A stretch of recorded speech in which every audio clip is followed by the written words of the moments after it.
Dito sa kumpanya namin taon-taon sa bawat barko meron nagaganap na isang friendly cooking competition kung saan lahat ng crew pwedeng sumali basta marunong ka magluto. And from the word itself, competition, syempre may kakaiba ng papremyo yan, amigo. Kung magkano, malit lang naman. Well, iisipin mo ba yung papremyo kung makakain mo naman yung mga paborito mong pagkain ng ulam, di ba? Ang masarapan lang sila sa lulutuin mo, panalo na. Bawat kalahok meron tag-isang dish at syempre dapat kung ano yung pangmalakasan mo, yun yung lutuin mo. And note, kahit ano, karne, isda, gulay, kung ano yung trip mo. At dahil madami yung sumali, amigo, ahead of time na-prepare na agad ako yung dish ko pala is baked oven pork ribs. Salang ko lang to, then may time na ako para mag-video, diba? First, dry rub muna yung ginamit ko. Mga simple ingredients lang naman. Asin, chili powder, ground pepper, tsaka garlic powder. Actually, may paprika sana to kaso walang available sa barko, kaya ito na lang muna, amigo. Isa pa, maaga ko talaga tong prepare kasi 3 hours ko tong i-oven, amigo, para sobrang lambot talaga ng karne. Next naman yung barbecue sauce. Ito yung ipabahid ko mamaya pag naluto na yung karne. I-broil lang natin mga 2 to 5 minutes. Then okay na. Simple lang din yung ginamit ko dito, kung anong merong available sa barko, ketchup, onion powder, garlic powder, sugar, salt and pepper, tapos oyster sauce. Adjust na lang sa lasa, amigo, kung ano yung kulang, dagdag tayo.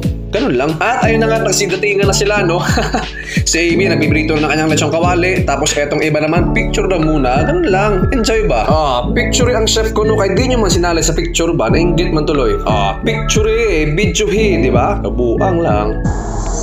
So ito na nga, Meg, ano to niyo, Meg? Ayos, sisig. Sisig? Boss. Fish? Yeah. Fish, okay Sa'yo, Meg? Ano sa'yo? Ano to? Fried pork, lechon. Lechon. Chokawali. Chef Gordon, ano? Beef steak, man. Patay na, beef steak Nag-start ang competition, amigo, mga 3 PM at ang dinner time namin ay 6 PM. Well, hindi naman kasi tutulad na napapanood nyo sa TV, na may tatlong dyan sa harap. Dito after magluto, kainan na agad. At kung anong dish ang pinakamaunang maubos, yun yung panalo. Cooking competition 2023, all sunshine. Let's go!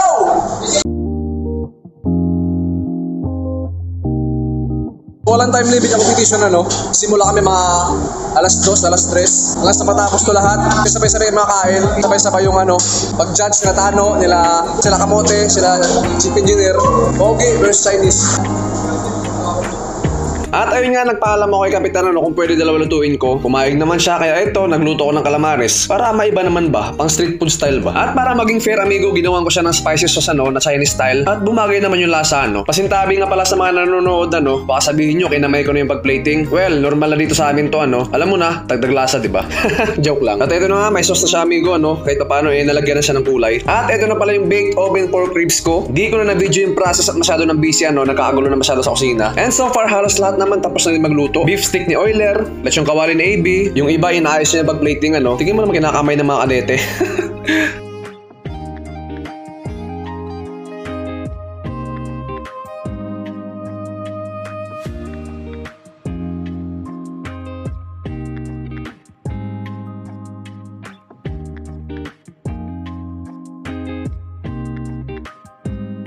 ...6 PM, dinner time na, at eto na din mismo yung judging, At tulad nga na sinabi ko, yung pinakaunang mabilis maubos, yun yung first.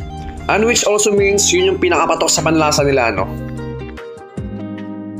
Lakas ko, diba? Katabi ko sila Kapitan sa kainan, pati sila Hepe. Kain, amigo.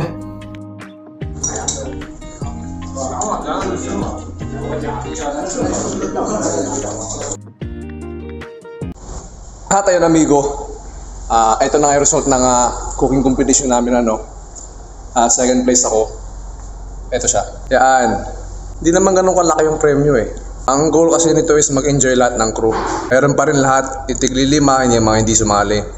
Tapos yung 20, 30, tsaka 10, yan yung mga sumali. Ito sa akin, 20. Yung 30, second engineer, and then third engineer, 20.